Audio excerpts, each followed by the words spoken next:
Hello and welcome to episode 5. Today, I am going to be talking about how to talk to anyone because your entire life is shaped by how you communicate. Your career, your relationships, your self worth, and everything that you will get out of your life all rises or falls on your ability to connect with people. And yet, no one actually teaches you how to master the skill of communication. And so, most of us are walking around rehearsing what we're going to say, and we're terrified of silence, don't want to say the wrong thing, and then constantly questioning, oh my gosh, did I say the wrong thing? It becomes very circular. And we're stuck in these conversations that really never go deeper than, oh, how's the weather? How was your weekend? But communication isn't just about having the right words. It's about creating a connection. And that is a skill that anyone can learn. This comes very naturally to me. So I am trying to help other people relate and find a way that they can communicate better. Today, I'm going to break down the psychology of real connection, and I'm going to talk about how you can connect and talk with anyone. And the reason why I've chosen this topic today is because during this last week, I communicated with all my clients what my and my husband's upcoming plans are to move. And what I found is that what comes naturally to me is creating meaningful community and genuine, authentic connection. And that's one of my biggest skills. And recently I heard a statistic that was fascinating. This research study found that when we communicate, the breakdown of effective communication is 7% words, 38% tonality, and 55% body language. So 93% of the communication that we have every single day, it's not even about the words that you use, but that's what everyone's focused on. And we were never really taught how to communicate. We unconsciously learn that in order to be liked by other people, we need to perform.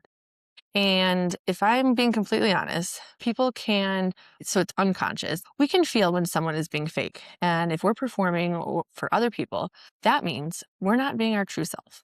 And those people might not be able to say what is off, but you can tell. It's that intuition of, I don't think we're connecting. Something seems off. There's a disconnect. And that's because what we're sensing, our intuition is telling us they're acting, they're performing, they're trying to be liked, trying to be interesting, trying to be cool and perform in some sort of a way. So that's what that is.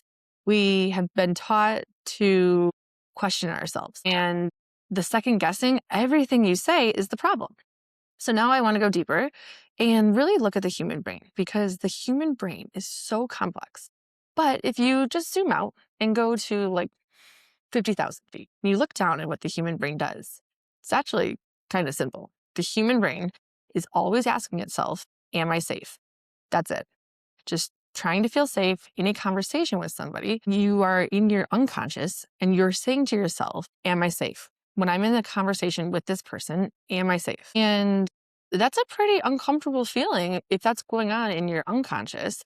You're really not consciously present and listening and creating a space where this connection can happen. And another part of psychology that we know is you 24/7, brain is constantly scanning. You are like a radar looking throughout your environment to see if there's any threats.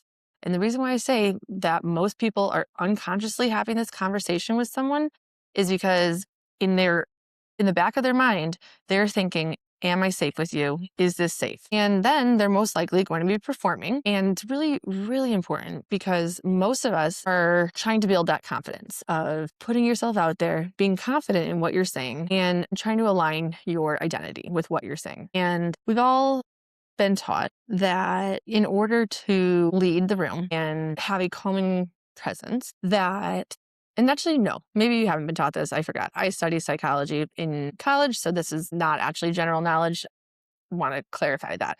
There is a moment called neuroception, and this is subconscious. It's when your brain is all these neural circuits are going on, detecting cues of safety, of danger, what's in your environment. And so what I want to encourage is we need to get out of this unconscious loop and be conscious of feeling safe.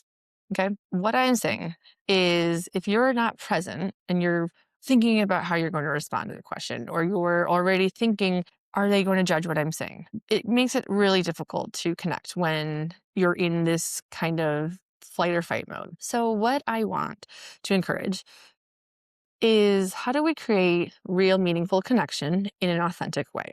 And that's what I comes pretty naturally to me. What I have found is people will love being around you if you can make people feel like they don't have to perform. And I hope my friends could correct me if I'm wrong. I like to invite a space where I want people to communicate with me and connect with me and meet me where they're at in their life. Here's a real world example right now of something that I will be doing. So next week, I will be interviewing Shannon Morse, and she is an integrative coach and leader, in addition to the co-founder of the Green Door Life. And I am so inspired by her.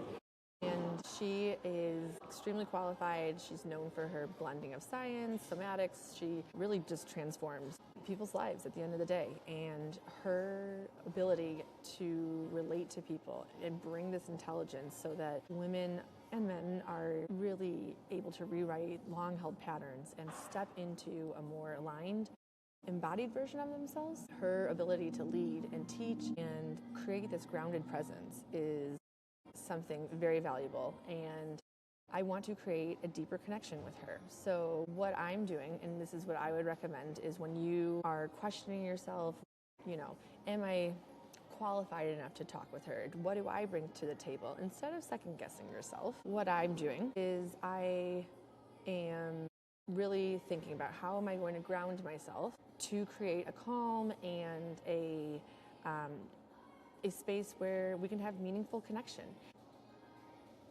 What I'm doing is slowing down my breathing. And the reason why this is helpful is because it creates a sense of security, it creates a sense of thoughtfulness, and oftentimes once we get really excited, your body's physiologically experiencing, maybe your heart's racing a little bit, and maybe you're getting flush, or there's physiological things that are going on in lots of experiences.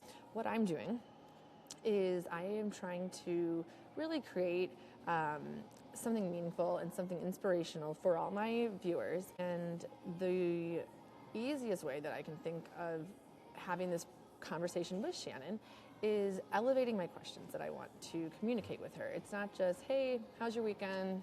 How's your day? How's your job? Those types of questions don't necessarily always get down into the deeper, into a deeper meaning, deeper connection, deeper understanding of someone. And so two things you could do. Throw it into ChatGPT and ask, what are professional and elevated questions that I can have a conversation with someone in this industry, and share with her. Say you want to make it authentic and you want to make it inspirational, and really, how do you create that inspired conversation, and how do you facilitate and provide the vision that you want, and how are you going to get there? So instead of asking someone, hey Shannon, what's your story? Why not instead say, what do you love about your job? Or actually, I'm going to pull up what I'm going to ask her. So for example, I want to start the conversation and I want to know what her story is. Hey Shannon, describe what the Green Door Life is. You could say that. Or you could say, for people who may be hearing about the Green Door Life for the first time, how would you describe your company in a way that captures the heart of what it really is? Not just what it does. Anyone can go onto your website, but what is the transformation of the people that are a part of the community? Another example is, instead of what inspired you to start the Green Door Life? So the intent is to get a deeper conversation. And what that could look like is, what was the deeper need you saw in people or in the industry that inspired you to build something so different and so integrative? And these are the types of powerful questions that create more meaningful connection. And I'm really excited to have her on Thursday. She inspires me, so I can speak to my own feelings, but it's going to be a really cool time for us to connect and for us to dig deeper. She, I think, can provide courage she started this company. That takes, starting something, what she has, it takes courage. What I want to offer is, when in times of change, when you have to let go of something to start something new, what does that courage look like in other people? So right now I can relate to starting something new. We're moving to Tennessee, and it's a unique type of courage for me personally and where I am today, because I don't know exactly what we're doing, but I have the courage to jump on board. And I'm really excited to have Shannon on to introduce her. As we close out today's episode, I hope I have given you 2 simple but powerful takeaways to carry this into your weekend and into next week. The first is to slow down. Slow down your thinking, and you can start doing this by pausing for 3 seconds before you answer a question. That tiny pause shifts your nervous system and changes the entire tone of your communication. And the second is there are ways to get better at communicating and at creating meaningful connection. So, the way you could do this is by asking real, authentic, and better questions. This is a huge opportunity for anyone that wants to communicate better, talk to anyone, and lead with confidence. And when you ask deeper and more intentional questions, you create connection and you create safety, and you can invite people to show you or show them who you really are. Practice these 2 things and watch how your conversations, your relationships, and your confidence starts to build.